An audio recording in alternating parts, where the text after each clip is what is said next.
அது கண்டிப்பா ஏற்றுக்கொள்ள முடியாது. பிரதானத்துவம் இந்த கூட்டத்தில் கூட்டப்பட்டது. ஏன் இவ்வளவு பெரிய ஒரு கன்ஃபியூஷன்? நான் ரொம்ப சிம்பிளான ஒரு பர்சன். அவருக்கு வேற எந்த விதமான ரைட்ஸும் கிடையாது. என்ன வேணா இருக்கட்டும்ங்க. வணக்கம். நேர்பட பேசு நிகழ்ச்சிக்கு வரவேற்கிறோம். ஒரே நாடு ஒரே தேர்தல் தொடர்பான 2 சட்டத்திருத்த மசோதாவுக்கு மத்திய அமைச்சரவை ஒப்புதல் வழங்கியிருக்கிறது. அடுத்த வாரத்தில் நாடாளுமன்றத்தில் இந்த மசோதாக்கள் தாக்கல் செய்யப்படும் என்று எதிர்பார்க்கப்படுகிறது. எதிர்க்கட்சிகள் கடும் எதிர்ப்பை வெளிப்படுத்தி இருக்கிறார்கள். இது குறித்தான் இன்றைய நேர்பட பேசல நம்ம பேச இருக்கிறோம். உறுதிபட நிற்கும் பாஜக, கிளர்ந்தெழும் எதிர்க்கட்சிகள், ஒரே நாடு ஒரே தேர்தல் நாட்டை எங்கு கொண்டு செல்லும் அப்படிங்கிற தலைப்பில் பேச இருக்கிறோம். காங்கிரஸ் கட்சியிலிருந்து திரு பீட்டர் அல்போன்ஸ் பங்கேற்றிருக்கிறார்.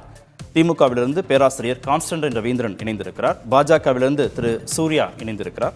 அரசியல் விமர்சகர் திரு நவநீதன் இன்னும் சற்று நேரத்தில் இணைய இருக்கிறார். வணக்கம் விருந்துகள் அனைவருக்கும். திரு பீட்டர் அல்போன்ஸ், என்ன காரணம் ஒரே நாடு ஒரே தேர்தல் திட்டத்திற்கு எதிர்க்கட்சிகள் இவ்வளவு எதிர்ப்பு? பாஜக எதிர்ப்பு இல்ல பாஜக கொண்டு வருவதாலேயே எதிர்ப்பு? அந்த அடிப்படையில் எதிர்க்கட்சிகள் இதை எதிர்க்கிறீங்களா? இல்ல, அதாவது ஏற்கனவே இந்த ஒரே சைமல்டேனியஸ் எலெக்ஷன் சொல்லக்கூடிய இந்த கான்செப்டை சுதந்திர இந்தியாவில் ஒரு பலமுறை பாதித்து இது நடைமுறைக்கு சாத்தியமற்றது என்று பலமுறை இதை நிராகரித்திருக்கிறோம். நம்முடைய லா கமிஷனே இதை பற்றி ஆராய்ந்து இது தகுதியானது தகுதியற்றதல்ல, இதை நடைமுறைக்கு சாத்தியமற்றது என்று சொல்லி அவர்களும் இதை நிராகரிக்க சொல்லி பரிந்துரை செய்திருக்கிறார். இப்போ இன்றைக்கு கோவிந்த் அவர்கள், முன்னாள் குடியரசுத் தலைவர் கோவிந்த் அவர்களுடைய பரிந்துரையின் பேர்ல இந்த ரிப்போர்ட்டை இன்னைக்கு அதை பேசிஸா வச்சு அதை அமைச்சரவை ஒப்புதல் வழங்கி இன்று நாடாளுமன்றத்தில் அதை மசோதாவா தாக்கல் பண்ணி அதற்கான நடைமுறைகளை மேற்கொண்டிருக்கிறது. முதல் பாயிண்ட் என்னன்னு கேட்டீங்கன்னா, இதை மாதிரி ஒரு பெரிய ஒரு தேசத்தினுடைய முகத்தையே மாற்றி அமைக்கக்கூடிய ஒரு பெரிய ஒரு சீர்திருத்தம், அவங்க சொல்ற பாஷையில நம்ம அதை டிசாஸ்டர்னு சொல்றோம். அப்படிப்பட்ட ஒரு மேற்கொள்ளுகின்ற போது இதுல ஸ்டேக் ஹோல்டர்ஸ் யாரெல்லாம், அவங்களை எல்லாத்தையும் அந்த கமிட்டியில எடுக்கணுமா வேண்டாமா? இப்போ நம்முடைய ஜனாதிபதி முன்னாள் குடியரசுத் தலைவர் அவர் 2018 நாடாளுமன்றத்தில் உரையாற்றுகின்ற போதே இது வேணும்னு அவர் பேசிட்டாரு. அவர் புதிதாக ஒன்னும் அவர் சொல்ல போறதில்லை. ஏன்னா பிகாஸ் ஆல்ரெடி இஸ் கமிட்டட். 2018 நாடாளுமன்றத்தில் உரையாற்றுகின்ற போது இந்த ஒரே நாடு ஒரே தேர்தல் தேவை, அப்பொழுதுதான் நாட்டில் பலவிதமான நன்மைகள் உண்டாகும் என்று அவருடைய கருத்தை அவர் 2018 குடியரசுத் தலைவர் உரையிலேயே அவர் தெளிவுபடுத்தியிருக்கிறார். சோ இந்த குழுவில் மாநில கட்சிகள், மாநில அரசுகள், இவர்களை பிரதிநிதித்துவப்படுத்த வேண்டிய உறுப்பினர்களே இதுல இல்லை. இந்த குழு சேகரித்த அந்த பொதுமக்களுடைய பார்ட்டிசிபேஷன் எவ்வளவுன்னு கேட்டீங்கன்னா, மொத்தமே 24,000 பேர் தான். இந்த 24,000 பேர் 140 கோடி வாக்காளர்கள், ஏறக்குறைய 95-96 கோடி வாக்காளர்கள். இவர்கள ஏன்னா அவங்களுக்கு எல்லாத்துக்குமே இட் இஸ் எ ப்ரீகான் கன்க்ளூஷன். மக்களுக்கு இதுல இந்த பாஜக இதை நினைத்து விட்டது, இதை செய்து முடிக்க வேண்டும் என்கிற முடிவில் இருக்கிறது. சரி, 50க்கும் மேற்பட்ட கருத்து கேட்டாங்க இல்லையா? 50 கட்சிகள்கிட்ட கருத்து கேட்கிறாங்க. அந்த 18,000 பக்கத்துல அறிக்கையை தாக்கல் பண்றாங்க. ஏனோதானோன்னு பண்ணல இல்ல இல்ல 58 கட்சிகள் யாரு கட்சிகள்னு சொல்லுங்க. அந்த கட்சியில நாடாளுமன்றத்தில் உறுப்பினர் இருக்கிறார்களா? சட்டமன்றத்தில் உறுப்பினர் இருக்கிறார்களா?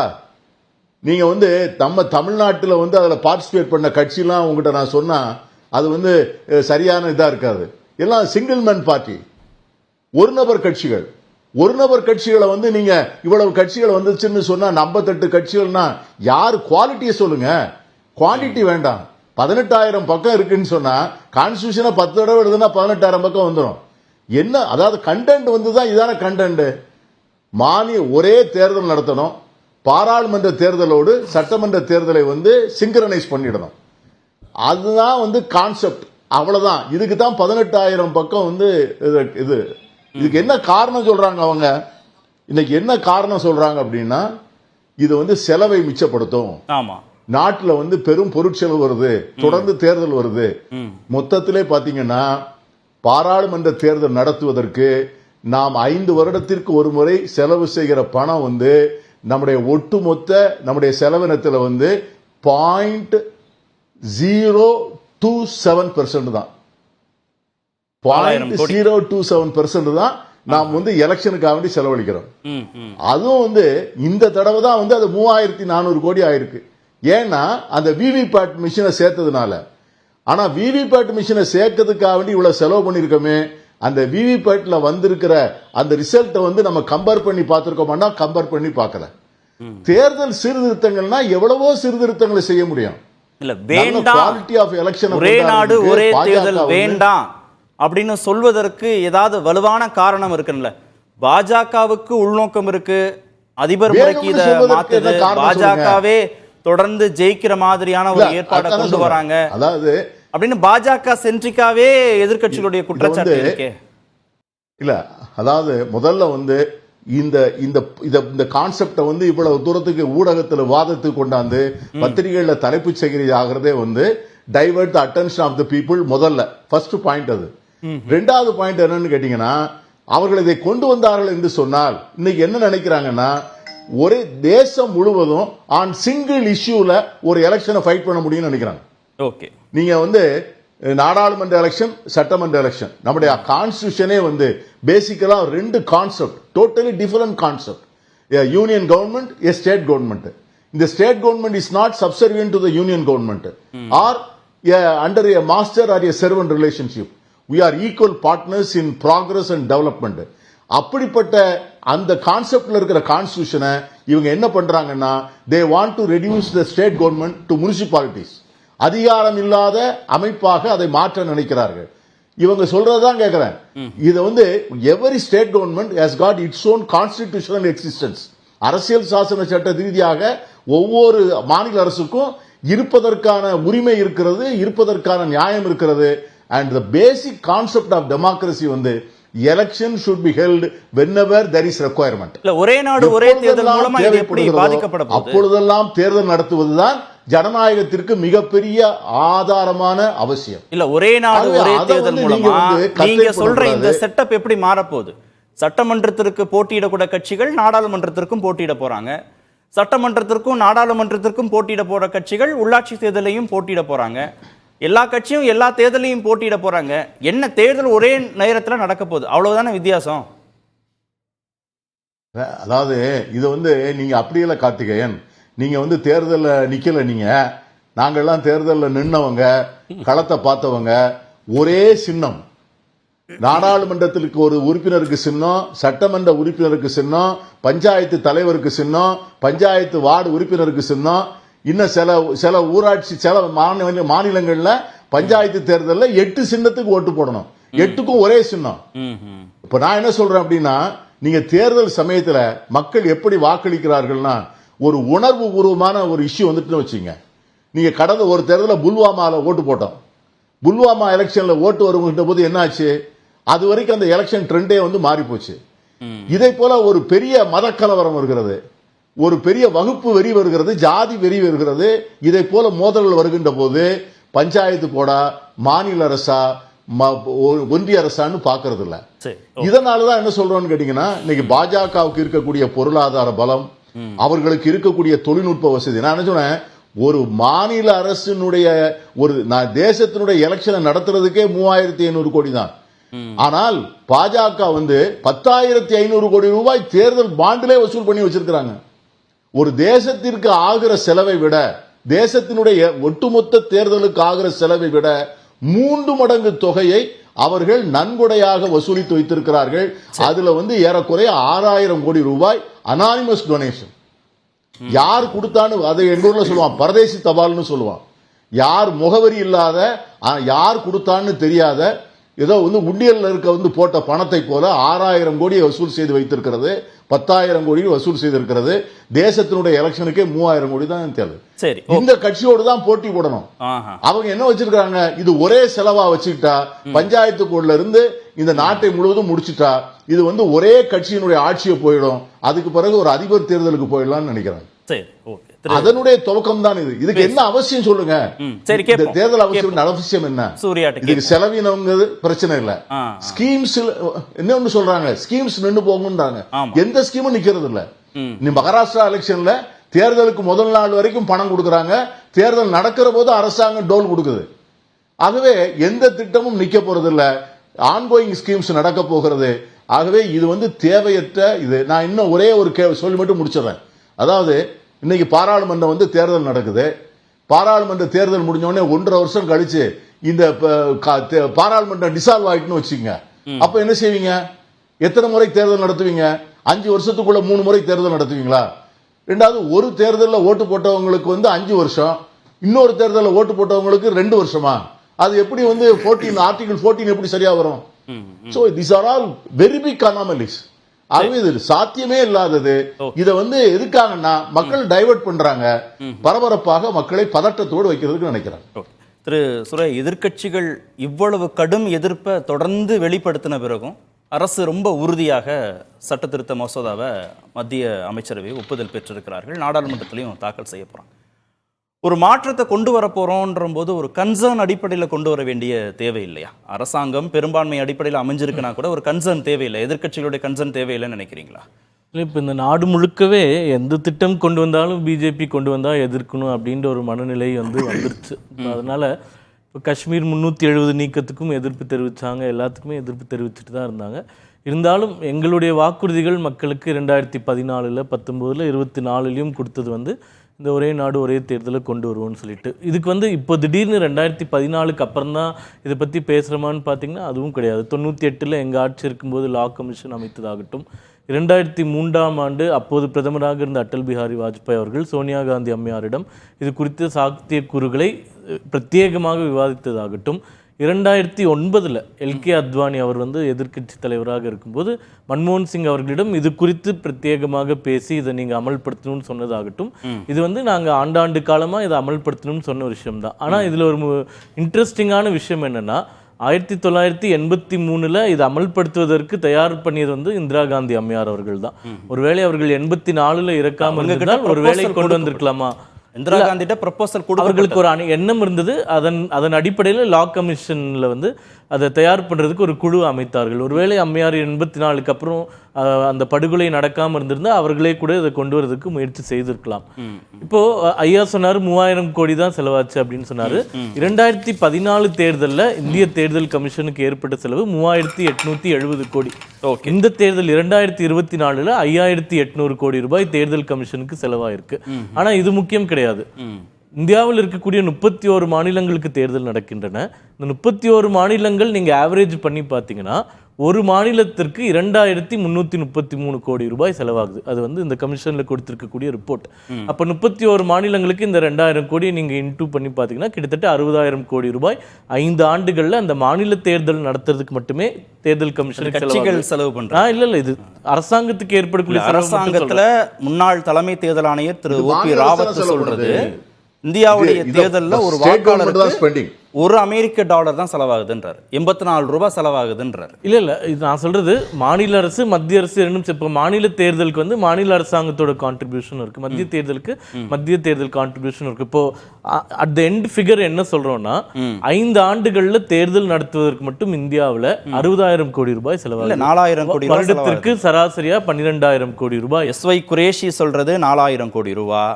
இல்ல மாநில ராவத் சொல்றது ஒரு குடிமகனுக்கு ஒரு வாக்காளனுக்கு 84 ரூபாய் அமெரிக்க டாலர், ஒரு அமெரிக்க டாலர்ன்றாரு. அதுதான் நான் சொல்றது, இந்த கமிஷன்ல கொடுத்திருக்கக்கூடிய தகவல் தான் சொல்றேன் நான். இந்த ரிப்போர்ட்ல, அதாவது இந்த ராம்நாத் கோவிந்த் அவர்கள் கொடுத்திருக்காங்களே அதுல இருக்கிறது. இல்ல நீங்க சொல்றது அதுதான் அவரே சொல்றாரு. அதை நீங்க எப்படி இன்டர்பிரட் பண்றீங்கன்னா எலெக்ஷன் கமிஷனான செலவுன்னு சொல்றீங்க இல்லையா?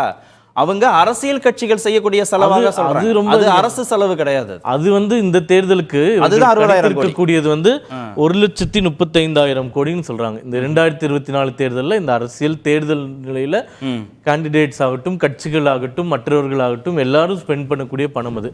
இப்போ நம்மளுடைய ஆர்குமெண்ட் என்னன்னா, தோராயமாக ஆண்டொன்றுக்கு 12,000 கோடி ரூபாய் தேர்தலுக்காக செலவு செய்கிறோம். மாநில தேர்தல், மத்திய தேர்தல் எல்லாத்தையும் சேர்த்து வச்சுக்கலாம். இப்போ இது அமல்படுத்தக்கூடிய பட்சத்தில் அந்த 5 ஆண்டுகள் கேப்ல 60,000 கோடின்றது 10,000 கோடியாக குறையும் அப்படின்றது ஒரு அப்ராக்சிமேட். எங்க இருந்து இந்த 60,000 கோடி வருது? அதுதான் சொல்றேன்.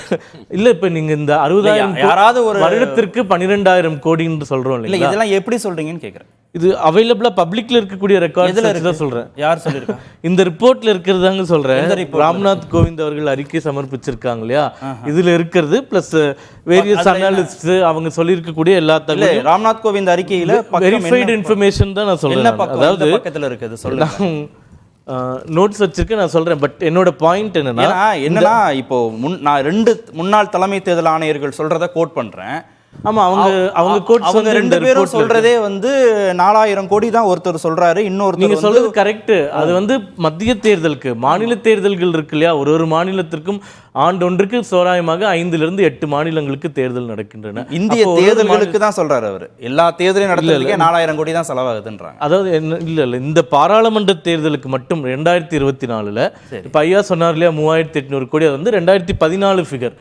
24 ஃபிகர் அபிஷியல் ஃபிகர் தேர்தல் கமிஷனுக்கு ஏற்பட்ட செலவு 5800 கோடி ரூபாய். மொத்தமாக 60,000 கோடி ரூபாய் தேர்தல் செலவுன்றது 10,000 கோடியாக குறையும் அப்படின்றது முதல் கணக்கு. இரண்டாவது, இந்த 5 ஆண்டு காலங்கள்ல 800 நாட்கள் 10,000 கோடியா எப்படி குறையும்? அதையும் சைமல்டேனியஸா எலெக்ஷன் நடக்கும்போது குறையும் அப்படின்றது ஒரு கணக்கு. அடுத்தது வந்து எப்படி கொடுக்க முடியும்? எனக்கு எப்படி கேட்கறேன்னா, எனக்கு சாப்பாடு 4 பேருக்கும் சாப்பாடு போடணும், தலைக்கு 100 ரூபானா ஒரே நேரத்தில் நம்ம 4 பேர் சாப்பிட்டாலும் 400 ரூபா. சரிமா, நான் தனியாக போய் சாப்பிட்டு, நீங்கள் தனியாக போய் சாப்பிட்டு, திரு ரவீந்திரன் தனியாக போய் சாப்பிட்டு, நவநீதன் தனியாக போய் சாப்பிட்டாரு 100 ரூபாய்க்கு சாப்பிட்டாலும் 400 ரூபா தானே. கரெக்ட். பீட்டர் சாப்பிட்டாலும் 100 ரூபா, தனியாக சாப்பிட்டாலும் அதுதான். கரெக்ட். ஒன்னா உட்காந்து சாப்பிட்டாலும் அதுதான். அது ஒன்னா நடக்கும்போது எப்படி 30 முறை அதுவே மீண்டும் மீண்டும் நடக்கும்போது எப்படி ஒரே செலவு தானே வரப்போகுது? எப்படி வரும்? இப்போ இங்க வந்து ஒரே தேர்தல் ஒரு எல்லா மாநிலத்துக்கும் நடந்துருது. இப்போ நடக்கக்கூடிய முறைப்படி மத்திய லோக்சபா தேர்தலோட 6 மாநிலங்களுக்கு தான் நடக்குது. அடுத்தது மகாராஷ்டிராவுக்கு நடந்தது. அப்போ நீங்க எல்லாரும் திரும்பி போய் சாப்பிட்டு தான் ஆகணும், திருப்பி பணம் கொடுத்து தான் ஆகணும்.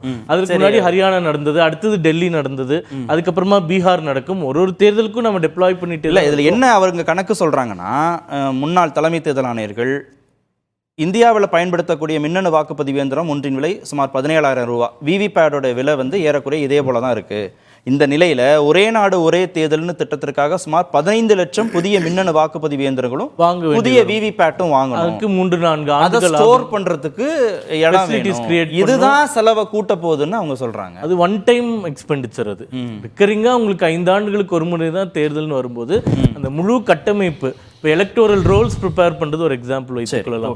இப்போ இந்த பாராளுமன்ற தேர்தலுக்கு தமிழ்நாட்டில் ப்ரிப்பேர் பண்ணணும், அடுத்தது தமிழ்நாட்டில் ஃபுல் எக்ஸசைஸ் அடுத்து 2 ஆண்டுகளில் திருப்பி நம்ம ப்ரிப்பேர் பண்ணணும். இது எல்லாமே ஒரு செலவாக வரும்போது குறையும் அப்படின்ற ஒரு கன்சாலிடேட்டட் எக்ஸ்பெண்டிச்சர் எஸ்டிமேட் தான் அவர்கள் செலவு குறையுங்கிறது ஒரு பாயிண்ட். அது போக இப்போ இந்த ரிப்போர்ட்டில் ராம்நாத் கோவிந்த் அவர்கள் ரிப்போர்ட்டில் என்ன சொல்கிறாங்கன்னா, 5 ஆண்டு கால தேர்தல் சைக்கிளில் 800 நாட்கள் வந்து மாடல் கோட் ஆஃப் கான்டக்ட் வந்து இம்ப்ளிமெண்ட் பண்ணப்படுது.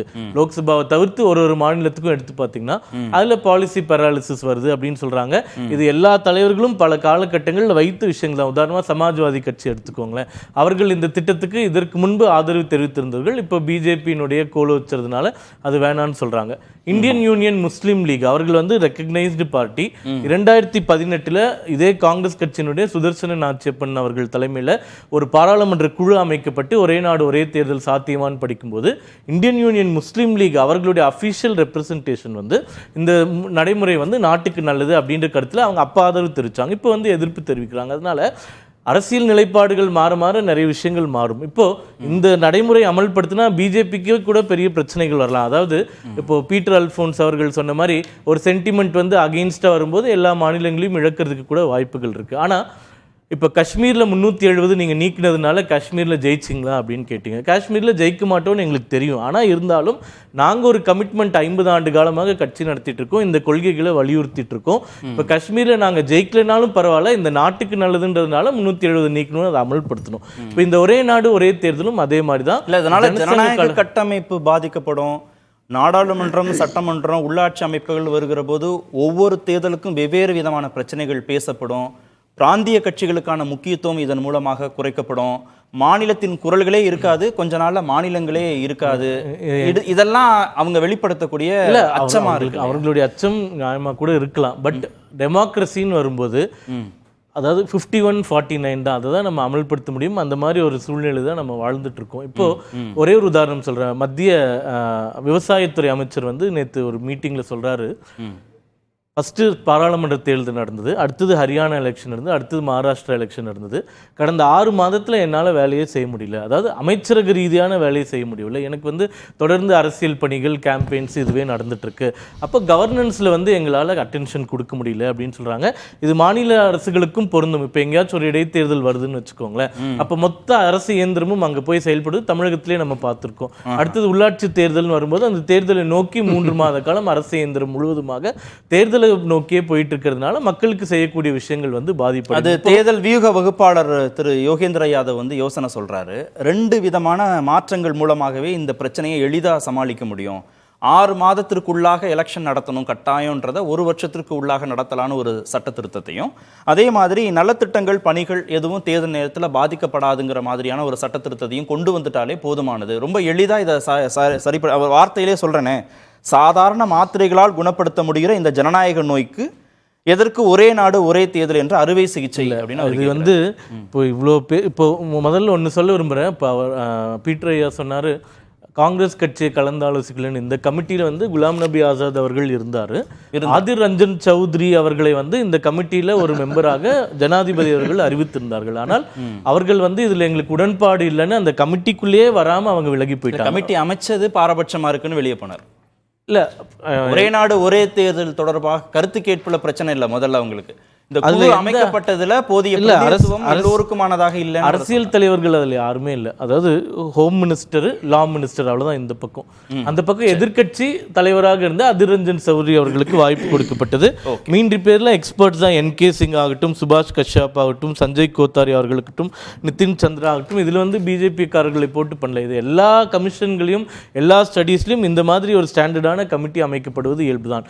இப்போ காங்கிரஸ் வந்து இந்த கமிட்டிக்குள்ளேயே பிரசன்ஸ் இல்லாம முதல்ல விலகினதுனால ஏற்கனவே இவங்க ப்ரீ டிசைடடா இருக்காங்கன்னு நாங்க சொல்லுவோம். ஒருவேளை இந்த கமிட்டியில் அங்கமா இருந்து இவ்வளவு கட்சிகள் கிட்ட கருத்து கேட்பது எல்லாத்தையுமே உள்வாங்கிட்டு அதற்கப்புறமா இது சாத்தியமில்லை அப்படின்னு ஒரு கருத்து சொல்லியிருந்தா அவர்கள் கருத்துல நியாயம் இருந்திருக்கலாம். ஆனா இது உள்ள போகிறதுக்கு முன்னாடியே இது நாங்க ஒத்துக்க மாட்டோம்னு சொல்றதுனால அவர்களுடைய அந்த கிரெடிபிலிட்டியை வந்து நாங்க கொஸ்டின் பண்றோம். ஒரே நேரம் கார்த்திகேயன் சுருக்கமா சொல்லுங்க சார். கார்த்திகேயன் அதாவது இப்போ தம்பி சூர்யா சொல்றாரு இல்லையா, நீங்க வந்து குடியரசுத் தலைவர் கோவிந்த் தலைமையில கமிட்டியை போட்டுட்டு அதுல வந்து நீங்க கருத்து சொன்னா எப்படி சொல்ல முடியும்? அவர் தான் ஆல்ரெடி கமிட்டட் ஹிம்செல்ஃப். அவர் ஓப்பனா வந்து டிக்ளேர் பண்ணிட்டாரு. இது 2018 அவர் இந்த தேர்தலை இப்படித்தான் நடத்தணும்னு டிக்ளேர் பண்ணவரை கொண்டு போய் நீங்க சேர்மனா போட்ட பிறகு அதுல சொல்றதுக்கு என்ன இருக்கு? அதுல நீங்க வந்து இதே காஷ்யாப்ப தலைவரா போட்டிருந்தீங்கன்னு வச்சுங்க, நீங்க சொல்ற காஷ்யாப்ப தலைவரா போட்டிருந்தா அது வந்து எல்லாருமா போய் சொல்லக்கூடிய சூழ்நிலை வரும். நீங்க ஜனாதிபதி கோவிந்த போட போய் தான் பொதுமக்களே 25,000 ரெப்ரசன்டேஷன் தான். 140 கோடி மக்கள் இருக்க இடத்துல வெறும் 25,000 பேர் தான் இதற்கான வந்து உங்களுக்கு ரெப்ரசன்டேஷன் கொடுத்திருக்காங்க. அப்ப எவ்வளவு புவர் ரெஸ்பான்ஸ்? ஏன்னா இந்த குழுவின் மீது மக்களுக்கு நம்பிக்கை இல்லை, அக்கட்சிகளுக்கும் நம்பிக்கை இல்லை. அவ்வளவுதான். திரு ரவீந்திரன், மாநில கட்சிகளே இருக்காது, மாநிலங்களே இருக்காது, ஜனநாயகத்திற்கு ஆபத்து, அதிபர் தேர்தல் முறையை நோக்கி பாஜக இதை நகர்த்துது, ஒரே நாடு ஒரே தேர்தல் ஒரே கட்சி ஒரே தலைவர் இந்த முறைக்கு கொண்டு போறாங்க. இதெல்லாம் யுட்டோப்பியனா, ஒரு கற்பனைவாதமா, இல்லை உண்மையிலேயே இதெல்லாம் நடந்துரும் அப்படிங்கிறதுக்கு ஏதாவது முகாந்திரங்கள் இருக்கா? ரொம்ப யதார்த்தமா மாண்புமிகு முதலமைச்சர் தளபதி மு.க. ஸ்டாலின் அவர்கள் அதை எதிர்க்கிற போதே, அதாவது பாசிச பெரும்பான்மை பேரினவாதத்தின் ஒரு கூறு இது. அந்த பேரினவாதம் அல்லது பெரும்பான்மையினுடைய கருத்து எங்க வருது அப்படின்னா இந்த தேர்தல்களை நம்ம பார்க்கணும். ஒரு உதாரணத்துக்கு நீங்க கேட்டீங்க, நல்ல கேள்வி. அது எப்படி மாநில கட்சி இல்லாம போகும்? இப்ப நம்ம தமிழ்நாட்டில் 96 இருந்து ரெகுலரா உள்ளாட்சி தேர்தல் நடக்குது. எந்த கட்சி ஜெயிக்குது? எது ஆளுங்கட்சியா இருக்கோ அதுதான் ஜெயிக்குது. ரைட். என்ன இதுல என்ன ஒற்றுமை? ரைட். அப்ப ஒரு ஆளுங்கட்சி வருகிற போது அதை தொடர்ந்து வருகிற உள்ளாட்சி தேர்தலில் அதே கட்சி ஜெயிக்கிறது. இதே போன்று 31 தேர்தல் அனலைஸ் பண்றாங்க. பாராளுமன்ற தேர்தலும் சட்டமன்ற தேர்தலும் நடந்த நேரங்களில் எந்தெந்த மாநிலங்களில் என்ன நடந்திருக்கிறது என்று பார்த்தால் 24 தேர்தல்களில் மத்தியிலே ஒன்றியத்திலே எந்த கட்சிக்கு மக்கள் வாக்களித்திருந்தார்களோ அதே கட்சிக்கு தான் மாநிலத்திலும் வாக்களித்திருந்தார்கள். அப்படியானால் புரிகிறதா? தலைவர் சொல்றாரு மாநில கட்சி இல்லாமல் போய்விடும், அதாவது உடனே இல்லை. ரைட். அப்ப எதை குறித்து மக்கள் சிந்திக்கிறார்கள்? நாங்கள் ஏன் இதை எதிர்க்கிறோம் என்று சொன்னால், ஜனநாயகத்தின் அடிப்படையவே இது விழுங்கிவிடும் என்பதுதான் எங்களுடைய. எப்படி? இப்போ ஒரு உதாரணத்துக்கு அண்ணா ஏற்கனவே சொன்னார், அண்ணா பீட்டர். அதாவது ஒரு தேர்தல் நடக்கிற போது எது முக்கிய பிரச்சனையாக இங்கு நிற்கிறதோ மற்றதெல்லாம் அடிவாங்கும். ரைட். இப்போ மாநிலத்துக்கு நடக்குதுன்னு வச்சுக்கோங்களேன், முதலமைச்சர் யார் என்பதில் அவர்கள் குறியாக இருப்பார்கள். சரிதானே? அங்கே இருக்கிற மேயரை பற்றியோ அங்கே இருக்க கவுன்சிலரை பற்றியோ கவலைப்பட மாட்டாங்க. அப்போ இது டார்கெட் ஆகும்போது இதனுடைய தாக்கம் எல்லாவற்றிலும் இருக்கும். அப்போ இதுவே நாடாளுமன்றத்துக்கு பிரதமருக்கு என்று போகிற போது அந்த கட்சியினுடைய தாக்கம் கடைசி வரைக்கும். ஆனா அப்படி மக்கள் வாக்களிக்கிறது இல்லையா? நாடாளுமன்றத்துக்கு யார் வரணும், சட்டமன்றத்திற்கு யார் வரணும்ன்றத மக்கள் ஓட்டிங் பேட்டர்ன் மூலமா ஒவ்வொரு முறையும் வேறுபடுத்தி தானே காமிச்சிட்டே இருக்கிறாங்க. இல்ல, சில மாற்றங்கள் இருக்கிறது, நம்ம மறுக்கல.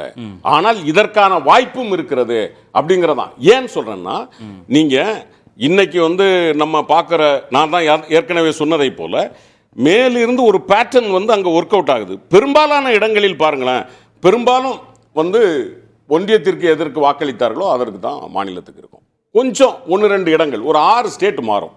தமிழ்நாடு மாறும், பஞ்சாப் மாறும், மேற்கு வங்கம் மாறும். இந்த மாதிரியான ஒரு 6 ஸ்டேட். கேரளா, தமிழ்நாட்டிலே அப்படி இல்ல. தமிழ்நாட்டில் இல்ல, நம்ம பேசுறது கேரளாவில் அப்படி இல்ல, டெல்லியில அப்படி இல்ல, மேற்கு வங்காளத்தில் அப்படி இல்ல, பீகார்ல அப்படி இல்ல. ஆமா, மீதியில மொத்தம் எத்தனை மாநிலம்? நான் என்ன சொல்ல வருகிறேன் கார்த்தி, அதாவது பாஜகவுக்கு சாதகமா போயிடக்கூடாது, அதான் என்னமா? இல்ல அப்படி இல்ல. இதை நம்ம ஆரம்பத்துல இருந்தே எதுக்குறோமே. 2014 பேசுகிற போது, 1983, 84 வருகிற போதே நாம் இதை எதிர்த்திருக்கிறோம். ஒரே நேரத்திற்கு ஒரே நேரம். இப்ப ஒரு சின்ன யதார்த்த கேள்வி தம்பி சூர்யாட்ட நேரடியாக கேட்போமே, நீங்க ஒரு மாநிலத்தினுடைய ஆட்சி காலத்தை குறைப்பதோ நீட்டிப்பதோ உங்களுக்கு அதிகாரம் இருக்கா? இல்ல. ஒரு நிமிஷம் முடிச்சிடுறேன். இல்ல. ஒன்றில் நீங்க அந்த 83 ஆர்டிகிள் 83 ஆர்டிகிள் 172 ரெண்டையும் நீங்க மாத்தணும்ல, மாத்தித்தானே நீங்க சேர்க்க முடியும். இதே இதுல இன்னொன்னு சொல்றேன் கார்த்தி, இந்த 172 என்கிற சட்டமன்றத்தினுடைய ஆயுட்காலம் இருக்கு இல்லையா, இது கான்ஸ்டிடியூயன்ட் அசம்பிளில 151 ப்ரொபோஸ் பண்ணப்பட்டது. அப்போ ஒருவர் இதே கேள்வியை வைக்கிறார். அதாவது 5 ஆண்டுகள் வைத்திருக்கிறோமே, தேவைப்பட்டால் ஒரு 6 மாத காலம் நாம் நீட்டிக்கலாமா என்ற ஒரு கேள்வி, ஒரு அமெண்ட்மெண்ட் கொண்டு வர்றார். அது சேர்மன் முன்னிலையில், டாக்டர் அம்பேத்கர் முன்னிலையில் வருகிற போது அங்கே இருந்த பெரும்பான்மையான உறுப்பினர்கள் என்ன சொல்லிட்டாங்க அப்படின்னா, நீங்கள் 6 மாதம் நீட்டித்தால் அதுவே எல்லாத்திற்கும் அது பொதுவாகிவிடும், அது மக்கள் தீர்ப்புக்கு எதிரானதாகிவிடும், ஜனநாயகத்தை கொலை செய்வதாகும். எனவே அது கூடாது என்று இன்றைக்கு இவர்கள் திருத்த வேண்டியதனுடைய தாய் கட்டளையே அன்றைக்கு மறுக்கப்பட்டிருக்கிறது. அப்படி இருக்கிற போது ஒரு ஜனநாயக விரோதத்தை நீங்கள் செய்ய வருகிறீர்கள். இங்கேயும் மக்கள் தீர்ப்பு தானே. எது? இங்கேயும் மக்கள் தீர்ப்பு தானே. எலெக்ஷன் ஏதாவது பெரும்பான்மையில பிரச்சனை வருது, ஆட்சி கவிழ்ந்தா மீதம் இருக்கிற காலத்துக்கு புதிய தேர்தல் நடத்தலாம்ங்கிறதான பரிந்துரையா இருக்கு. இல்ல, அதுல என்ன ஒண்ணுன்னா, இப்ப பாராளுமன்றத்துக்கு என்ன ரெக்கமெண்டேஷன் கொடுத்திருக்காங்க? அதே ரெக்கமெண்டேஷன் தான். இல்ல, இப்ப தேர்தல் நீங்க ஒரு நேரத்தில் நடத்தி முடிச்சீங்க, ரைட்? இப்ப பாராளுமன்ற தேர்தலுக்கு மட்டும் நடத்துறீங்களா, இல்ல பாராளுமன்ற தேர்தலில் உங்களுக்கு மெஜாரிட்டி இல்லைன்னா எல்லாத்துக்கும் மாற்றுவீங்களா? கேள்வி வருதா இல்லையா? நீங்க இப்ப சரி ஒரே நேரத்தில் நடத்துறோம், பாராளுமன்றத்தில் இப்ப சப்போஸ் பிஜேபியோ காங்கிரஸோ முழு பெரும்பான்மை பெறல, நீங்க அடுத்த ஒரு தேர்தலை நடத்துறீங்க, மீண்டும் நாடாளுமன்றத்திற்கு மட்டும். அது எப்படிங்கிற? அப்புறம் எப்படி அது சைமல்டேனியஸ் எலெக்ஷன்ங்கிற? அப்புறம் நீங்க எல்லாத்தையும் கலக்கணும்ல. அதாவது இங்க முக்கியமான ஒண்ணு என்னன்னா, ஒரே ஒரு கேள்வி, ஒரு முக்கியமானது என்ன விசேஷம்னா, எம்பி 543 கார்த்தி, எம்எல்ஏ 4124, ரைட்? கவுன்சிலர்ஸ் இருக்காங்கல்ல 31,86,818 பேர். 9 லட்சம் பேர் உத்தரப்பிரதேசத்தில் மட்டும், நம்ம நாட்டில் 1,32,000 பேர். இப்போ இந்த 31,89,818 பேருக்கு ஒரு 543 பேருக்கே நமக்கு 100 நாள் ஷெட்யூல் தேவைப்படுச்சுல்ல. மார்ச் மாதம் டிக்ளேர் பண்ணி மே மாதம் ஜூன் மாதத்தில் தான் நம்ம ரிசல்ட் கொடுக்குறோம், ரைட்? இப்போ நீங்கள் இந்த நான் சொல்கிறேன் இந்த 31,89,000 பேருக்கு என்னைக்கு ரிசல்ட் சொல்லுவீங்க? அப்போ பாசிபிலிட்டி இல்லைன்னு உங்களுக்கு தெரியும்.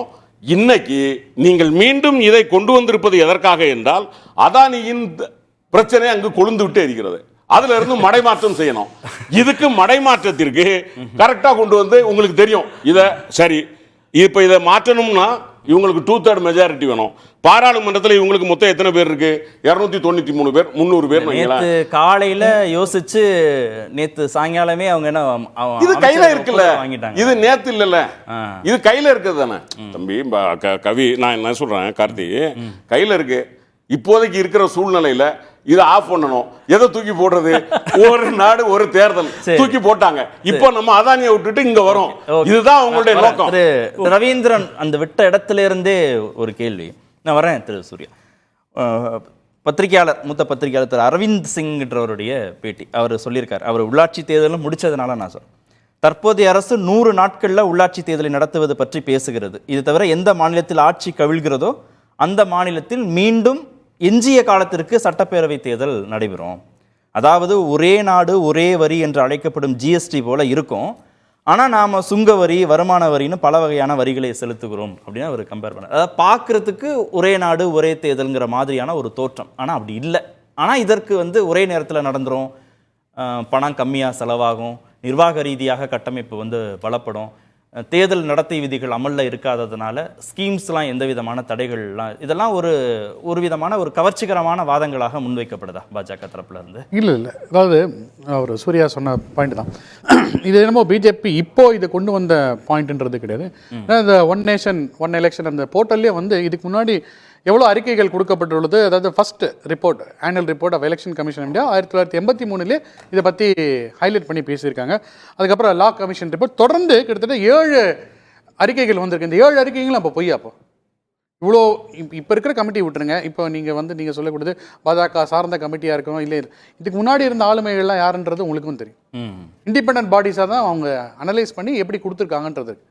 அதுலேருந்து ஒரு பாட்டு இப்போ இந்த புது கமிட்டியில் அவங்க ஒரு தேசிய அந்தஸ்து உள்ள கட்சிகளை மீட் பண்ணியிருக்காங்க. அது இல்லாமல் இருக்கக்கூடிய, அதாவது ரெப்ரசன்டேஷன் இருக்கக்கூடிய கட்சிகளை மீட் பண்ணி அவங்க ஒரே ஒரு கேள்வி மட்டும், அந்த 6 கமிட்டி ஏதாவது இப்படி நடத்தலாம்னு சொல்லியிருக்கா?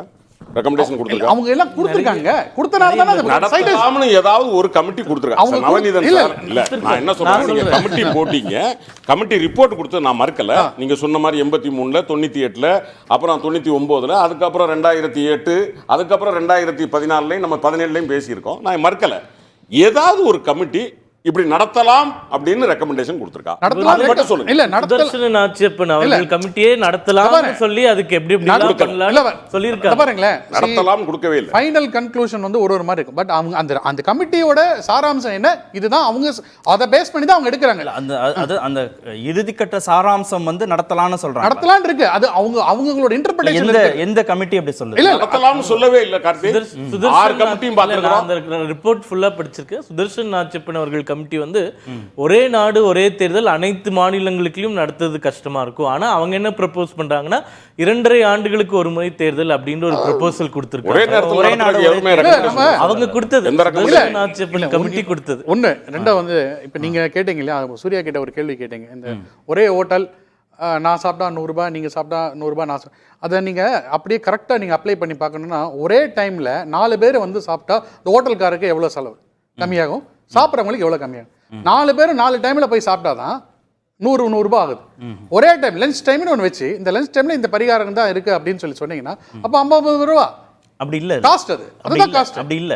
நான் நான் என்ன நினைச்ச நேரத்துல போய் சாப்பிட முடியாது. இல்ல நீங்க கேட்ட எக்ஸாம்பிள் இல்ல நீங்க முன்னாள் தலைமை தேர்தல் ஆணையர் ஒரு வாக்காளனுக்கு 84 ரூபாய், ஒரு அமெரிக்க டாலர். கென்யாவில் தான் அதிகபட்சமா செலவாகுது, $1.25 செலவாகுது. இந்தியாவில் தான், உலகத்திலேயே இந்தியாவில் தான் தேர்தல் நடத்துவதற்கு மிக மிக மிக குறைவாக செலவாகுதுன்னு. நீங்கள் 4 பேரும் ஒன்றா போய் சேர்ந்து வாக்களித்தாலும் 4 பேருக்கு 4 × $1 தான், $4 தான். 5 பேரும் சேர்ந்து போனாலும் $5 தான். தனித்தனியாக போனாலும் ஆளுக்கு ஒவ்வொரு $1 தான் செலவாகுங்கிறது தான் அவங்க கணக்கு. நம்ம தேர்தல் ஆணையர்களாக பொறுப்பேற்றவர்கள் சொல்கிறதா. இன்னொன்று, இந்த கமிட்டி ரெக்கமெண்டேஷன்ஸ் நீங்கள் சொல்கிறீங்கல்ல, திரு யோகேந்திர யாதவ் அந்த சில காரணங்கள்லாம் சொல்கிறாரு. வெவ்வேறு நேரங்களில் தேர்தல் நடப்பதால் ஒரு கட்சியில் ஒருவரே எம்பி தேர்தலிலும் பிறகு எம்எல்ஏ தேர்தலிலும் போட்டியிடுகிறாரு. ஆனால் ஒரே நேரத்தில் எல்லா தேர்தலையும் நடத்தினா அரசியல் கட்சியினருக்கு சம வாய்ப்பை வழங்குதுன்னு ஒரு ரீசன் சொல்கிறாங்க. பக்கம் 155. அதுக்கப்புறம் ஒரே நேரத்தில் தேர்தல் நடத்தி முடிப்பது அரசியல்வாதிகளுடைய வெறுப்பு பேச்சு சம்பவங்களை குறைக்கும். பக்கம் 156. அடிக்கடி தேர்தலை சந்திப்பதால் வாக்காளர்களுக்கு ஏற்படும் சோர்வையும் ஒரே நாடு ஒரே தேர்தல் நீக்கிவிடும். பக்கம் 153, 54. இறுதியாக அவர் என்ன சொல்றாருன்றதையும் சொல்லிடுறேன். நான் 20 ஆண்டுகளாக இந்திய தேர்தல்களை ஆய்வு செய்து வருகிறேன். வாக்காளர்களுக்கு இப்படி ஒரு பிரச்சனை இருப்பது குறித்து நான் கேள்விப்பட்டதே இல்லைன்னு அவர் சொல்றார். இதெல்லாம் ரொம்ப வினோதமான காரணங்களாக இருக்கு. அதாவது அடுத்த வார்த்தை நான் சொல்றேன், அதுதான் ரொம்ப முக்கியம்.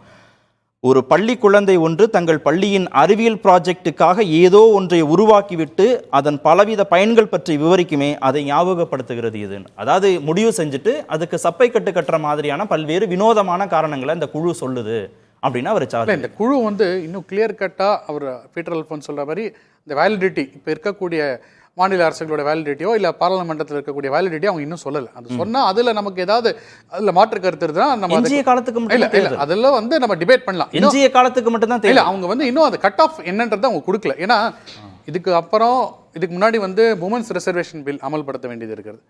2026 வர டீலிமிட்டேஷன் 2026 மூமெண்ட்ஸ் பில் இருக்கு. இதெல்லாம் அமல்படுத்தணும். அதை அமல்படுத்தின பிறகு இது எப்படி இந்த ஒரே நாடு ஒரே தேர்தல் வரதெல்லாம் இருக்கு. இந்த ப்ராசஸே பாத்தீங்கன்னா இன்னும் ஒரு நீண்ட நாள் ப்ராசஸ் தான் இருக்கு. எல்லாரும் என்ன நினைச்சுப்பாங்க, ஒரே நாள்ல போய் 2 கட்சிக்கு ஓட்டு போடுறது கிடையாது. ஒரு பீரியட்ல தான் இருக்குமே தவிர்த்து ஒரே நாள் அப்படி இருக்க போகுது. இது வேண்டவே வேண்டான்னு எதிர்க்கட்சிகள் நிக்கிற போது அதனுடைய சாத்தியக்கூறுகள் குறித்து மட்டும் இல்ல அதுதான் சொல்ல வந்தேன். அப்படி இருக்குன்னா நீங்க எல்லாரும் என்ன பண்ணணும், நம்ம சுகுமார் சென்னை தான் நம்ம நினைச்சுக்கணும். சுகுமார் சென் தான் இந்தியாவோட முதல் தேர்தல் அதிகாரி. அவர் எப்படி அவரால் நடத்த முடிஞ்சது? 2 முறை இந்த தேர்தல் நடக்க முடிஞ்சது. 17 கோடி வாக்காளர்கள். இல்ல 17 கோடி வாக்காளர்களோட லிட்ரஸி ரேட் எப்படி இருக்கு, இன்னைக்கு இருக்கக்கூடிய தகவல் தொழில்நுட்பத்திலிருந்து லிட்ரஸி ரேட் எப்படி இருக்கிறதுன்றது பாருங்க. அன்னைக்கு நீங்க சொல்லக்கூடிய காஸ்ட் இப்ப சொல்றாரு திரு முன்னாள் தேர்தல் அதிகாரி, அப்ப எவ்வளவு காஸ்ட் இருந்திருக்கும் ஒரு வாக்காளருக்கு அந்த இடத்துல போய் ஓட்டு போடுறதுக்கு. அதுவும் இந்தியால முதல்ல எங்க ஆரம்பிக்கிறாங்க, பிரையாரிட்டில எங்க ஆரம்பிக்கிறாங்க, இமாச்சல் பிரதேசல. ஏன்னா குளிர்காலம்ன்றதால இமாச்சல் பிரதேச ஆரம்பி சோ இதுல திங்க் பண்ணி ஆரம்பிக்கிறாங்க. இதுல டெக்னிக்காலிட்டி பத்தியோ பணம் செலவிடுவதை பத்தியோ கூட கட்சிகளுக்கு அதிக அக்கறையோ அச்சமோ கிடையாது. ஜனநாயக விழுமியங்கள் பாதிக்கப்பட்டுரும், தேர்தல் ஜனநாயகம்ங்கிற நடைமுறையே பாழாக்கப்பட்டுரும், பாஜகவுக்கே சாதகமான ஒரு சூழல் வந்துடும், அதிபர் முறைக்கு போயிடும், மாநில கட்சிகள் பலவீனமாயிரும், மாநிலங்களே இல்லாம போயிடும், இதுவரைக்கும் கட்டி காத்த அத்தனை நடைமுறைகளும் இல்லாம போயிடும்ன்ற அச்சத்தை தான் நீங்க பெருசா பார்க்கணுமே தவிர 4000 கோடி செலவாகுதா, 60,000 கோடி செலவாகுதா, 50,000 கோடி செலவாகுதாங்கிறது முக்கியம் இல்லை. நம்ம இது நாள் வரைக்கும் கட்டி காப்பாத்தின இது எல்லாம் பாதிக்கப்பட்டிருக்கிறது அவங்க அச்சமா. நீங்க கட்சி ரீதியாக பார்க்கறது ஒரு பக்கம் இருக்கு, மக்கள் ரீதியாக பாருங்க. மக்களுக்கு தெளிவா இருக்காங்க. 24,000 பேர் தானே அதுக்கு ஒப்புதல் கொடுத்தாங்க. மக்கள்னா அதாவது அதை எடுத்து அதை சார் சொன்ன மாதிரி இந்த ஸ்டாட்டிஸ்டிக்ஸ்குள்ள நான் போகல. இப்ப மகாராஷ்டிரா இல்ல மகாராஷ்டிரா இது இன்னும் பாராளுமன்றத்தில் இது டிபேட்டுக்கு போகும், ஜேபிசி அதெல்லாம் ப்ராசஸ் இருக்கிறது. இதெல்லாம் டெமோக்ராட்டிக் ப்ராசஸா தான் நடக்க போகுது. இது மீறி ஒன்றும் போக போதில்லை. நானே கேட்கிறேன், மகாராஷ்டிரா தேர்தலில் பார்த்தோம், லோக்சபா தேர்தல் ரிசல்ட் வந்தோடனே இந்திய கூட்டணி அமோகமா கொண்டாடாங்க. ஆனா மக்கள் என்ன பண்றாங்க, மாநில அரசுக்கு வரும்போது மக்கள் தெளிவா இருக்காங்க. இப்போ இதே மாதிரிதான் ஒரே நாடு ஒரே ரேஷன் கார்டு அமல்படுத்தும் போது கட்சிகளுக்கு ஆட்சியாளர்களுக்கு தான் பிரச்சனை இருந்தது. ஆனா மக்களை பொறுத்தவரைக்கும் எனக்கு நான் டெல்லி டிரான்ஸ்ஃபர் ஆயிட்டேன்னா எனக்கு போய் எடுக்கிறது. திரு பீட்டர், 25,000 பேர் திரு ராம்நாத் கோவிந்த் தலைமையிலான குழுட்ட கொடுத்த பரிந்துரைகள் அப்படிங்கறது அந்த எண்ணிக்கை அடிப்படையில் குறைவுன்னு வச்சுட்டா கூட ஒரே நாடு ஒரே ரேஷன் கார்டு அப்படிங்கிறத மக்கள் ஏத்துக்கிறாங்க, ஒரே நாடு ஒரே வரி அப்படிங்கிறத மக்கள் ஏத்துக்கிறாங்க. மக்கள் அவங்களுடைய பெர்செப்ஷன் இந்த ஒரே நாடுங்கிற ஸ்கீம்ல அவங்களுக்கு உடன்பாடு இருக்குன்னு திரு நவநீதன் சொன்னார். அதாவது நான் நண்பர் நவநீதனை போன்றவர்கள் பேசுவதுதான் எனக்கு கொஞ்சம் அலாமிங்கா இருக்கு. அதாவது இப்போ நம்ம சூர்யா பேசுறதுங்கிறது வேற. அவர் சொல்றாரு பாருங்க, 7 ரிப்போர்ட் இருக்கு, 7 ரிப்போர்ட்ல வந்துருச்சுன்னு சொன்ன பிறகு நீங்க இப்ப புதிய தலைமுறை போல ஒரு பாப்புலர் சேனல் இன்னைக்கு ஏறக்குறைய ஒரு 25 லட்சம் மக்கள் இதை பார்த்துக்கிட்டு இருக்காங்க. அப்போ அவங்க என்ன நினைப்பாங்க, அப்போ இந்த 8 அறிக்கையுமே இந்த தேர்தலை ஆதரிச்சு தான் சொல்லியிருக்காங்க. அப்பொழுது இன்னைக்கு முதல் முறையா அதை தான் மோடி இன்னைக்கு சொல்றாரு அப்படிங்கிற இம்ப்ரெஷன் தான் வரும். ஆனால் அவரை போன்றவர்கள் என்ன சொல்லணும்னா, இதை எந்த அறிக்கையிலுமே இந்த ஒரே நாடு ஒரே தேர்தல்ங்கிற இதை ஏற்றுக்கொள்ளல. நீங்க சொன்ன சுதர்சன் ஆட்சேபன் அறிக்கை கூட 2.5 வருஷத்துக்கு ஒரு எலெக்ஷன் நடத்தும் தான் சொல்லுங்க. அதை கூட ஏற்றுக்கொண்டிருக்கிறதா ஏற்றுக்கொள்ளவில்லையாங்கிறது ஒண்ணு. தேர்தல் சீர்திருத்தம் வேண்டும் என்பதில் எங்களுக்கு யாருக்கும் மாற்றுக்கிறது கிடையாது. நான் என்ன சொல்றேன்னு கேட்டீங்கன்னா, இது எவ்வளவு சென்சிட்டிவ் விஷயம். நீங்க சொல்றீங்க 140 கோடி மக்கள் இருக்கிற இடத்துல 25,000 பேர் தான் இதுக்கு they thought that it is worth to record their opinion. தங்களுடைய பதிவு செய்யணும்னு நினைச்சவங்க 25,000 பேருனா இது என்ன, that is an indifferent of voters னு சொல்றதா, அல்லது மக்கள் இது இவங்கள்ட்ட பேசி என்ன பயன் இல்லைன்னு முடிச்சிட்டாங்கன்னு சொல்றதா? ஆகவே நான் அதுதான் என்ன சொல்றேன்னு கேட்டீங்கன்னா, நீங்க ஒரு கமிட்டி ஜெனியூனா ஏற்கனவே 7-8 கமிட்டி போட்டாச்சு, திரும்பவும் நீங்க அதை வாதத்துக்கு உட்படுத்துகின்ற போது நீங்க சொன்னதை போல ஆல் கிராஸ் செக்ஷன்ஸ், அதுல மாநில அரசுகள் ஒரு இம்பார்ட்டன்ட் ஸ்டேக் ஹோல்டர். நாங்க எப்படி இதை பார்க்கிறோம்னா, there is முதல்ல இருந்தே ஒரு டெலிபரேட் அட்டம். ஏன்னா நீங்க ஆர்எஸ்எஸ் இயக்கம் நூற்றாண்டு விழாவை கொண்டாட போகிறது. ஆர்எஸ்எஸ் இயக்கத்துல நீங்க அதனுடைய கான்செப்ட பாத்தீங்கன்னா, there need not be any state government. அவங்க இந்த அரசியல் சாசன சட்டத்தை அவங்க ஏத்துக்கல. இந்த அரசியல் சாசன சட்டத்தை அவங்க ஏற்றுக்கொள்ளல. இந்த அரசியல் சாசன சட்டத்துக்கும் இந்த பாரதிய கலாச்சாரத்துக்கும் சம்பந்தம் இல்லை அப்படிங்கிறது தான் அவங்களுடைய ஸ்டாண்ட் பாயிண்ட். இன்னைக்கு பிஜேபி நான் நண்பர் சூர்யாவை கேட்கிறேன், will they totally disown the stand of the RSS? அதை நீங்க சொல்லிட்டு முடிச்சிருவீங்களா? நீங்க இப்போ திரும்ப திரும்ப செலவினங்களை சொல்லுகின்ற போது எனக்கு ரொம்ப வருத்தமா இருக்கு. ஏன்னா முதல் பட்ஜெட் பாத்தீங்கன்னா, நேருவினுடைய முதல் பட்ஜெட் அவர் கவர்மெண்ட் யூனியன் கவர்மெண்ட் மொத்தமே 197 கோடி ரூபாய் தான். 197 கோடி ரூபாய் தான் இந்திய அரசினுடைய முதல் பட்ஜெட். இன்னைக்கு 48,20,512 கோடி உங்களுடைய எக்ஸ்பெண்டிச்சர் ஒரு வருஷத்துக்கு. 48,20,512. இது 5ஆல பெருக்குங்க. இது 5ஆல பெருக்குனீங்கன்னா எத்தனை லட்சம் கோடி வருது? ஏறக்குறைய 222 லட்சம் கோடி வருது. அதுல 3000 கோடியை 4000 கோடியை தேர்தலுக்காக செலவழிக்கிறோம். இதை ஏதோ பெருசா பூதாகாரமாக நண்பர் தம்பி சூர்யாவை போன்றவர்கள், ஐயோ நாட்டில் செலவாயிடுச்சு. நீங்க ஒரு கட்சி 10,000 கோடி செலவு பண்றீங்க. Single political party. நீங்க we don't know the source of the funds, where you get the money. But நாங்க எல்லாருமே உங்கள்கிட்ட நிறுத்தி சண்டை போடணும். நாங்க எல்லாம் நிராயுத பாணி. எங்கிட்ட பணமும் கிடையாது, டெக்னாலஜியும் கிடையாது, சிபிஐயும் கிடையாது, இடியும் கிடையாது. ஆனா இதெல்லாம் வச்சுக்கிட்டு உங்களை எதிர்த்து நாங்க நிக்கிறோம்.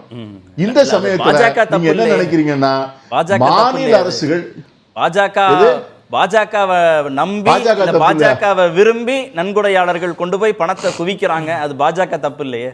அப்ப நீங்க கார்த்தி அந்த நன்கொடையாளர்கள் யாருன்னு என்கிட்ட சொல்லிட்டீங்கன்னா, அவங்க விரும்பி இருக்காங்களா விரும்பலையான்னு நாங்க தெரிஞ்சுக்கலாம். இது பாஜகவே கொடுத்து பாஜகவே வாங்கி கொண்டதுன்னு நாங்க சொல்றோம். பாஜகவே வாங்கி கொண்டதுங்கிறதா எங்களுடைய கான்செப்ட். அதை இல்லைன்னா அவங்க ப்ரூவ் பண்ணணும்ல, யாரு கொடுத்தான்னு சொல்லணும்ல.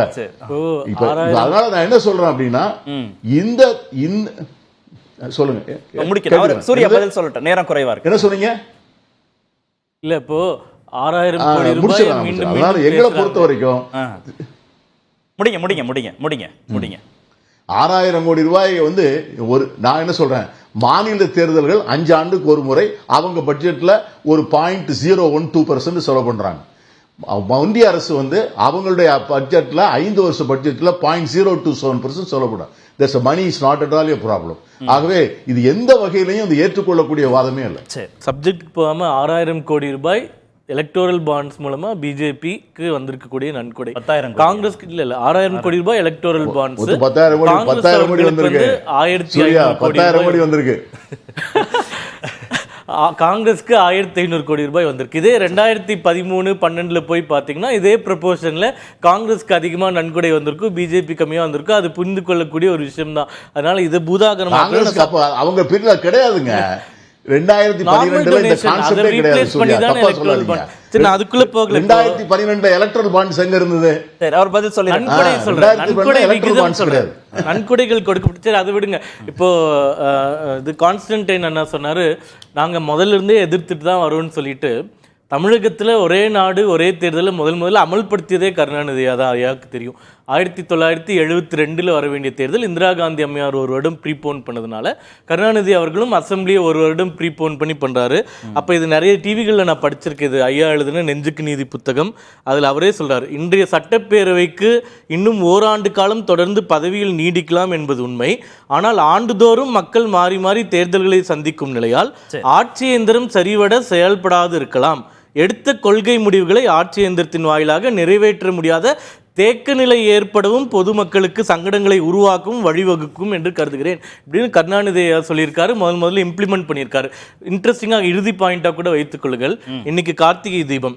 இப்போ இந்த ஒரே நாடு ஒரே தேர்தலை ஆதரித்து கருணாநிதி அவர்கள் 1971 பல்வேறு பொதுக்கூட்டங்களில் இதனுடைய நன்மைகளை பல கூட்டங்களில் பேசியிருக்காரு. நெஞ்சுக்கு நீதியில் அதுவும் அவர் நிறைய தொடுத்திருக்காரு. இந்த கார்த்திகை தீபன்றதுனால ஒரு உவமை சொல்லிட்டு என்னுடைய கருத்தையே முடிச்சிடுறேன். சுருக்கமா, கார்த்திகை மாதத்தில் அகல் விளக்குகளை ஏற்றுவார்கள் தாய்மார்கள். தீப்பெட்டியிலிருந்து ஒரு குச்சியை எடுத்து உரசி ஒரு விளக்கை பற்ற வைத்து விட்டு கீழே போட்டுவிட்டு மற்றொரு விளக்கை ஏற்ற இன்னொரு குச்சியை எடுத்து உரசிட மாட்டார்கள். ஒரு தீக்குச்சியினால் எவ்வளவு விளக்குகளை ஏற்ற முடியுமோ அவ்வளவு விளக்குகளை ஏற்றுவார்கள். அதே போலதான் நாடாளுமன்ற தேர்தலையும் சட்டமன்ற தேர்தலையும் ஒரே நேரத்தில் நாம் நடத்துகிறோம். கருணாநிதி ஐயா படிச்ச உவமைகள்லாம் படிச்சாலே ஸ்டாலின் ஐயாவும் கான்ஸ்டன்டைன் ஐயாவும் ஒரே நாடு ஒரே தேர்தல் ஆதரிப்பாங்க. அதனால தயவு செய்து இந்த நெஞ்சுக்கு நீதி பாகம் 2 வந்து நீங்க எல்லாரும் படிக்கணும்னு இந்த டிவி மூலமா கேட்டுக்கிறேன். ஐயாவுடைய ஆசீர்வாதம் மேல இருந்தா கூட இந்த ஒரே நாடு ஒரே தேர்தலுக்கு அவருடைய கருத்துக்களின் அடிப்படையில் இருக்கும்னு நான் நம்புறேன். திமுகவும் அதை வந்து கொஞ்சம் கன்சிடர் பண்ணணும்னு ஒரு கோரிக்கையா திரு கான்ஸ்டன்டைன், முன்னாள் முதல்வர் திரு கருணாநிதி ஒரே நாடு ஒரே தேர்தல் திட்டத்தை வரவேற்கிறதும், இப்போதைய முதல்வர் திரு ஸ்டாலின் அதை கொடுங்கோன்மை அப்படின்னு ரொம்ப காட்டமா விமர்சிக்கிறதும் முரண்பாடா இல்லையா? தம்பி சொன்னது, அதாவது ஒரு வகையில் என் தலைவனை நினைச்சு நான் பெருமைப்படுறேன். தம்பி சூர்யா மாதிரி ஆட்கள் எல்லாம் நெஞ்சுக்கு நீதியை படிக்க வைத்திருக்கிறாரே என்பதை நான் உண்மையிலே என் தலைவனை இருந்த இடத்திலிருந்து கையெடுத்து கும்பிட தோன்றுகிறேன். அவருடைய படிக்க வைக்கிறது ஜனநாயகத்தை பத்தி என் தலைவன் எழுதினது ஒண்ணு. இன்னொன்னு, தம்பி அதுல சொல்லியிருக்க ஓமா அழகா சொன்னார். தீக்குச்சியை எடுத்து தீபத்தை ஏத்துறதுக்கு ஒத்து போலாம், கூரையை கொளுத்துறதுக்கு ஒத்து போக முடியுமா? அது அவரு சொல்லி, இது ஜனநாயகத்தை நீங்க இன்னைக்கு கூரையை கொளுத்துறீங்க. அதனாலதான் எங்க தலைவர் எதுக்குறாரு. எங்க தலைவர், மாண்புமிகு தலைவர் கலைஞர் காட்டிய வழியில் தான் வராரு. ஒரே நாடு ஒரே தேர்தலுக்கு அன்னைக்கு கார்த்தி 1971 2 மாநிலங்கள்ல தான் வேறு தேதியில தேர்தல் நடத்த வேண்டியிருந்தது. அப்போ ஒரு தேர்தலை சேர்த்து நடத்துறதுங்கிறது வேற. ஆனா இன்னைக்கு அப்படி இல்லை. நீங்க ஒரு 10 இல்லைன்னா 12 மாநிலங்கள் இல்லாமல் மீதி 20-22 மாநிலங்களுக்கு நீங்க எல்லாத்தையும் குறைக்கணும் கூட்டணும்னா அது ஜனநாயகத்தை கேலி கூத்தாக்குறதா இல்லையா? அதனாலதான் மாண்புமிகு முதலமைச்சர் இதை எதுக்குறார். இன்னொன்னு சொல்லிடுறேன். தம்பி திரும்ப திரும்ப சொன்னதுனால இந்திய பட்ஜெட்ல 5 ஆண்டுகளில் எலெக்ஷன் கமிஷனுக்கு ஒதுக்கப்பட்ட தொகையாக நிர்மலா சீதாராமன் அவர்கள் சொல்லி இருப்பது 5 ஆண்டுகளில் 10,400 கோடி ரூபாய். அப்படியானால் 60,000 கோடி ரூபாய்க்கு எங்கிருந்து தேர்தல் கமிஷன் தேர்தலை நடத்த முடியும்? எனவே தேர்தலில் செலவு என்பதில் இன்னொன்னு சொல்லிடுறேன். ஒரே ஒரு இது, அதாவது இந்த தேர்தல் நடக்கிறதுனால நாங்க வந்து அமைச்சர்கள் போண்டு ஒரே ஒரு சின்ன ரெஃபர்மேஷன் கார்த்திக், தேர்தல் பிரச்சாரத்திற்கு அமைச்சர்களோ முதலமைச்சர்களோ பிரதமர்களோ அமைச்சர்களோ போகக்கூடாது என்று ஒரு சட்டம் இயற்றினால் முடிந்ததா? சரிதானே? அது நியாயம் தானே? ஜனநாயகத்தில் அது என்ன தவறு? நீங்க அமைச்சரான பிறகோ அல்லது முதலமைச்சர், இப்ப எங்க முதலமைச்சர் இருக்காரு, நாளைக்கு பிஜேபி சூர்யா போய் அவர்கிட்ட நியாயம் கேட்க முடியாதா? பொதுவான பிறகு நீங்கள் ஏன் கட்சிக்கு வருகிறீர்கள்? அப்படியானால் அமைச்சர்களோ பிரதமரோ முதலமைச்சரோ யாரும் தேர்தலுக்கு என்ற ஒரு சட்டம் போதுமானது. ஒரே நாடு ஒரே தேர்தல்ங்கிறத எதிர்ப்பை விட பாஜகவுடைய நோக்கம் குறித்து தான் எதிர்க்கட்சிகளுக்கு சந்தேகம் இருக்கு. இல்ல பாஜக பொதுமக்கள் பார்வையில தான் நம்ம இப்போது பார்க்க முடியும். 25,000 பேர், அதான் அது 25,000 பேர்ல வந்து எவ்வளவு பேர் கரெக்ட் நீங்க சொல்ற ரிப்போர்ட் டிரான்ஸ்பரண்ட். அதுல கிட்டத்தட்ட 81% மக்கள் வந்து ஆதரித்திருக்காங்க. அதுவும் அந்த 25,000ல 25,000ல 18,000 வந்து அவங்க சொல்லி 81% வந்து ஆதரித்திருக்காங்க. அது டேட்டா கொடுத்திருக்காங்க, யூனியன் கவர்மெண்ட்ல இருந்து கொடுத்திருக்க டேட்டா தான். இப்ப ரெண்டாவது பாயிண்ட் வந்து சார் சொன்னார் இல்லையா, சூர்யா அதை கோட் பண்ணாரு, கருணாநிதி அவர்கள் வந்து முன்கூட்டியே அப்போ அவரிடம் அந்த தைரியம் இருக்கிறது.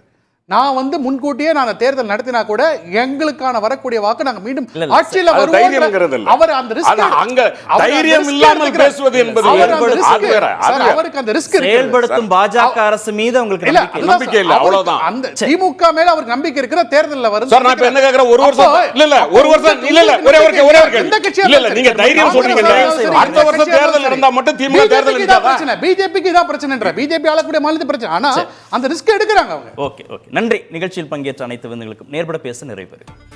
அது வந்து கண்டிப்பா ஏற்றுக்கொள்ள முடியாது. பிரதான கூட்டத்தில் கூட்டப்பட்டது